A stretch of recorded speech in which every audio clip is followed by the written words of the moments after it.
Intanur Laila, NPM 11122201073 dari kelompok 10. Di sini saya akan menjelaskan mengenai skripsi.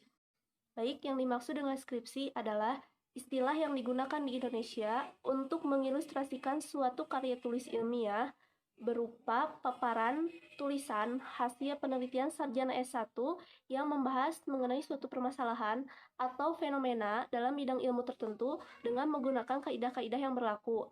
Nama saya Rizka Ulima, NPM 11122211025. Saya akan menjelaskan jenis-jenis skripsi.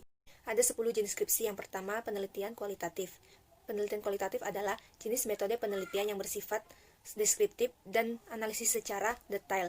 Metode ini sifatnya subjektif, di mana proses penelitian lebih diperlihatkan dan cenderung lebih fokus pada teori.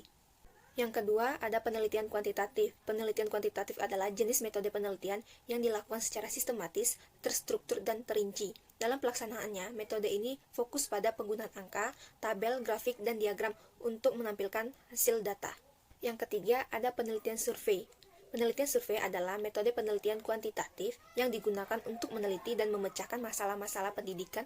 Biasanya hasil riset ini bersifat opini atau pendapat dari orang lain berdasarkan objek yang sedang diteliti. Yang keempat, penelitian kausal komparatif atau disebut juga ex post facto adalah metode riset yang digunakan untuk meneliti hubungan sebab akibat dari suatu peristiwa. Yang kelima, penelitian deskriptif adalah jenis metode penelitian yang mendeskripsikan suatu gejala atau peristiwa yang terjadi pada masa sekarang ini.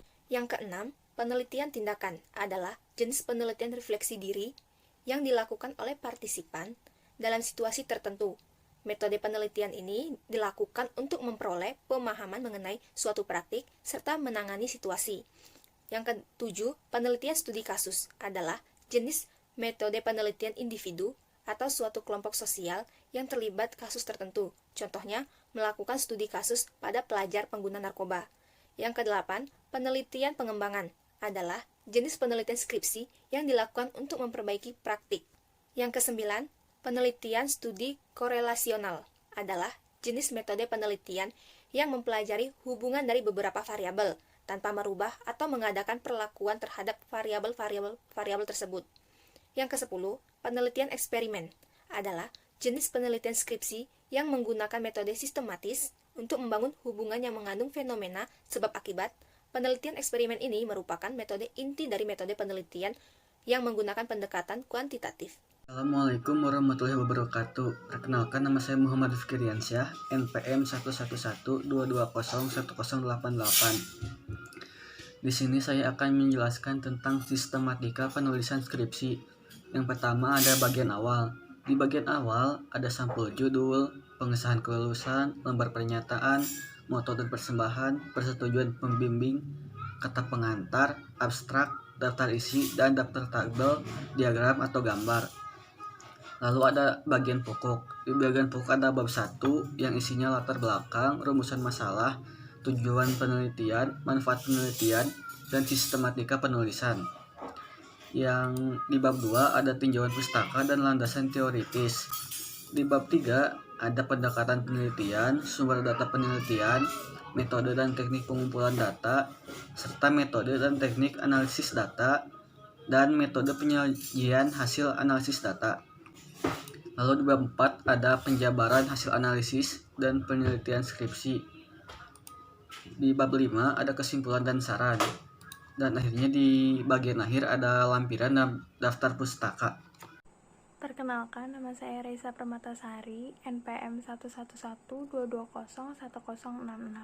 Saat ini saya akan membahas mengenai syarat-syarat skripsi. Syarat-syarat skripsi dibagi menjadi 4. Syarat yang pertama, persyaratan pengajuan skripsi.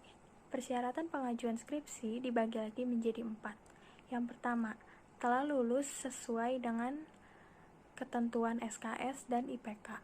Yang kedua, ada mencantumkan skripsi di dalam SKS. Yang ketiga, pernah mengikuti seminar seputar proposal skripsi. Dan yang terakhir, memenuhi persyaratan dari fakultas atau program studi. Syarat yang kedua, pelaksanaan dan penyusunan skripsi. Syarat ini dibagi kembali menjadi 4. Yang pertama, Pembuatan skripsi harus sesuai dengan waktu yang telah ditentukan. Yang kedua, mahasiswa harus melakukan bimbingan dengan dosen pembimbingnya minimal 1 kali selama sebulan. Yang ketiga, mengusahakan pembuatan skripsi tepat waktu.